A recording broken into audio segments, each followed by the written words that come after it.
हकीकत जानकर हक की खातिर, मजलूम की खातिर आवाज बनकर हर जुल्म के खिलाफ बोलना होगा। मैं कहता हूं, उठो पाकिस्तानियों, अब आपको बोलना होगा, अपनी आवाज को बुलंद करना होगा।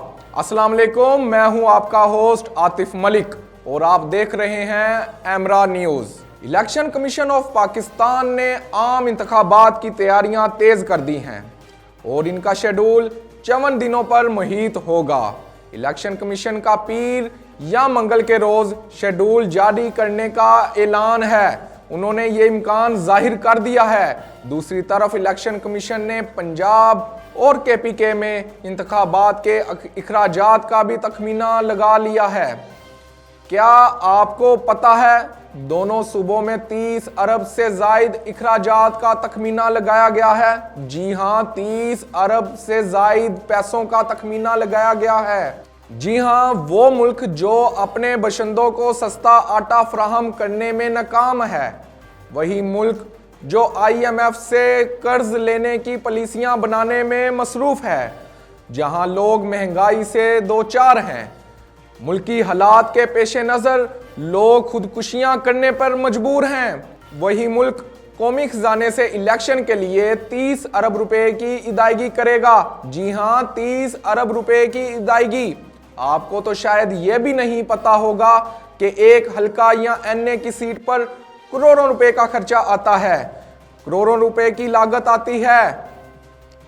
यहां मैं एक और नुक्ता नजर आपके सामने रखता हूं कि अगर इमरान खान साहब बिलफर्ज अगर वो 10 सीटों से इलेक्शन लड़ते हैं और अगर वो जीत जाते हैं, तो जीतने के बाद कानून के मुताबिक कौमी असम्बली की बस एक ही निशस्त अपने पास रखने के मजाज होंगे।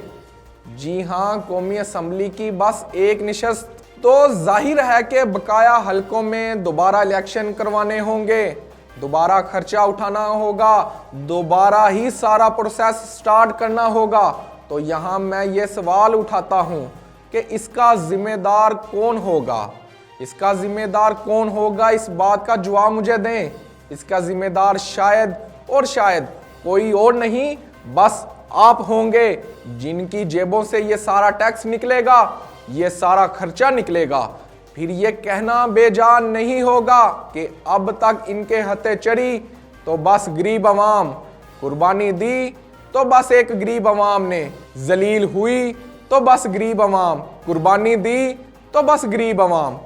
यही वजह है कि पाकिस्तान अब तक उस जगह पहुंच ही नहीं पाया जहां इसे जाना चाहिए था, जहां इसे तरक्की करनी चाहिए थी। क्योंकि जो भी आया इस मुल्क का ठेकेदार और मुफाद परस्त ही बनकर आया। आखिर कब तक ये लोग आम पाकिस्तानी को बेवकूफ बनाते रहेंगे? आखिर कब तक आम पाकिस्तानी अवाम सड़कों पर जलील होती रहेगी? आखिर कब तक पाकिस्तानी अवाम एक सस्ता आटा लेने के लिए लाइनों में धक्के खाती रहेगी और आटा ना मिलने पर अपनी जान की बाजी हारती रहेगी? इसी के साथ अपने मेजबान आतिफ मलिक को इजाजत दें। मिलते हैं अगले व्लॉग में। अल्लाह निगहबान।